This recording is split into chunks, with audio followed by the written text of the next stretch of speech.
Hi sir, my name is Krishna Deepak. So I am from CSC 1. My roll number is 35. So I am here to explain you about some concepts in operating systems.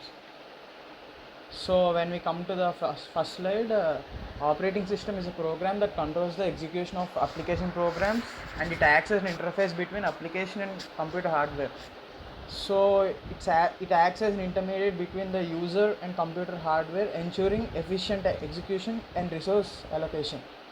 So after coming to the next slide, we have two user modes in operating systems. First is user mode, where it has something like limited access, application run here without hardware access. And next, in kernel mode, it accesses full time to system resources, manages memory and CPU and hardware. So now so here we next slide we can spot the differences between user mode and kernel mode. In user mode the privilege level is low, and in kernel mode the privilege level is very high. So it is in user mode the OS access the hardware, it's restricted, and in kernel mode it is hardware is unrestricted to the OS. And next, in user mode the OS access system memory in very limited manner. In kernel mode it has full access to the system memory. So in user mode execution environment, user level applications. So in kernel mode operating system and kernel components. So error isolation in user mode is isolated. So and error isolation in kernel mode manages the process isolation. Next, the purpose of the user mode is to run user applications.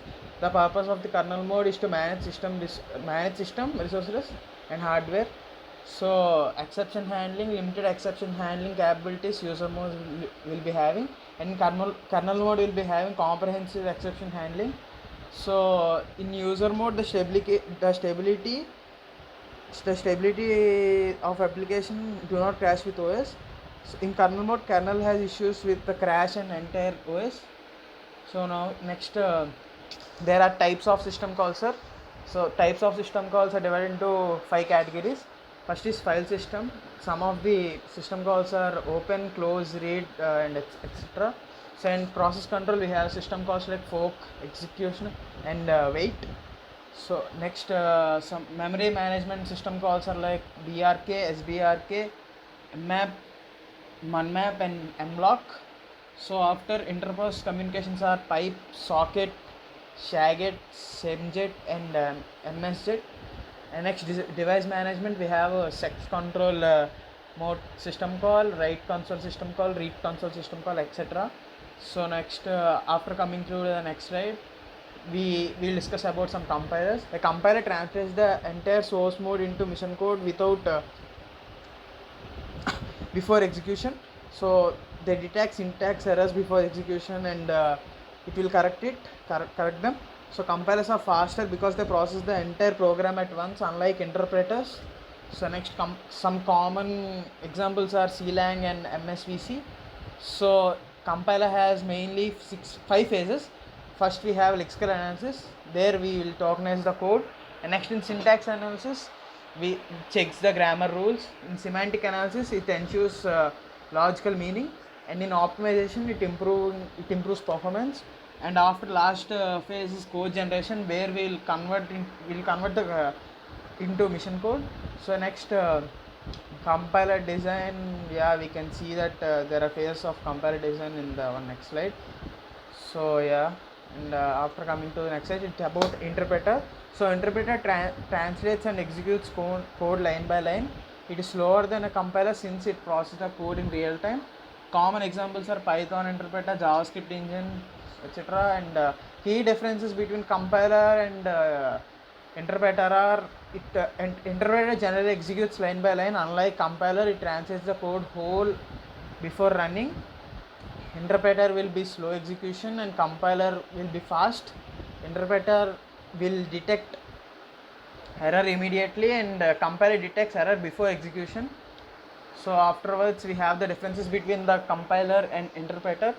So in compiler the input takes an entire program at a time, but in interpreter the input it takes a single line of code of instruction at a time.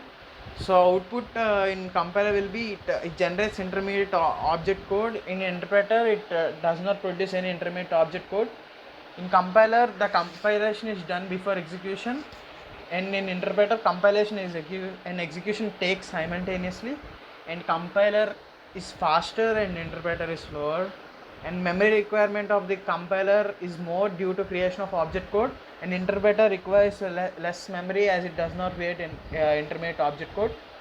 And compiler displays all errors after compilation, and at the same time interpreter displays error of each line one by line.